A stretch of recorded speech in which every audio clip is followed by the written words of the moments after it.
एचडीएन से खास बातचीत में बीजेपी विधायक दिलीप सिंह रावत ने कहा है कि विधानसभा का 2 दिवसीय विशेष सत्र बेहद सकारात्मक रहा है, जिसमें सरकार ने अपनी उपलब्धियों और आगामी रोड मैप स्पष्ट रूप से प्रस्तुत कर दिया है। उन्होंने कहा कि 25 साल का एक लाभ प्रदेश की दिशा और दशा तय करने वाला है, क्योंकि अब उत्तराखंड युवा अवस्था में प्रवेश कर चुका है और भविष्य की ओर नए संकल्पों के साथ आगे भी बढ़ रहा है। विधायक ने कहा कि प्रधानमंत्री मोदी राज्य को शुभकामनाएं देने आ रहे हैं और उनका आशीर्वाद आगे भी उत्तराखंड के विकास को गति देता रहेगा।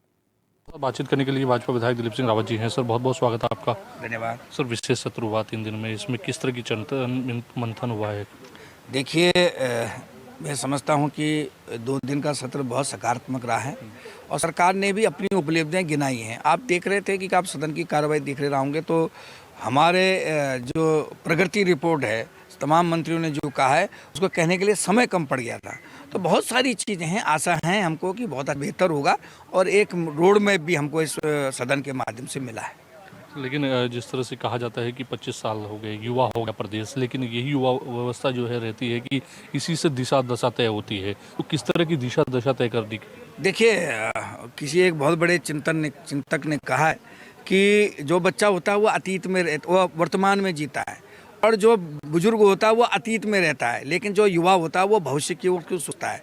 तो हम इस समय भविष्य जवानी स्थिति में हैं, तो हम निश्चित रूप से आगे अपने भविष्य के लिए जुड़ रहे हैं, आगे उसके बारे में सोच रहे हैं और निश्चित रूप से जो हम आज सोच रहे हैं, जो संकल्प हमने लिया है माननीय मोदी जी के आशीर्वाद से जो हम हैं तो बहुत आगे बढ़ रहे हैं और माननीय मोदी धामी जी के नेतृत्व में बहुत आगे हमारी कल्पना है कि बहुत आगे संकल्प है कि बहुत आगे बढ़ेंगे और उसके लिए मजबूती के साथ काम हो रहा है। लेकिन आप मानते हैं सर, क्योंकि युवा व्यवस्था जो होती है उसी दौरान जो है, अगर देखा जाए तो जिस तरह की आदत डाल दी जाती है बच्चे को, उसी आदत में बच्चा रहता है। तो क्या राज्य को भी उसी तरह की आदत डाल दी जाए कि आने वाले वक्त में अच्छे उसमें भविष्य में रहे? निश्चित रूप से रोड मैप का मतलब ही यही है कि हम किस तरह से आगे बढ़ेंगे और वो रोड मैप लगभग तय हो चुका है। हम इस टाइम पर्यटन के क्षेत्र में बहुत आगे बढ़ गए हैं, बहुत आगे बढ़ गए हैं। हमने आपने देखा होगा 25 साल में हमने और प्रदेशों की अपेक्षा बहुत आगे हमने प्रगति की है और उसके साथ साथ हम अपनी वैकल्पिक ऊर्जा के लिए भी बहुत बड़े काम कर रहे हैं। आज सौर ऊर्जा में हम बहुत आगे बढ़ गए हैं।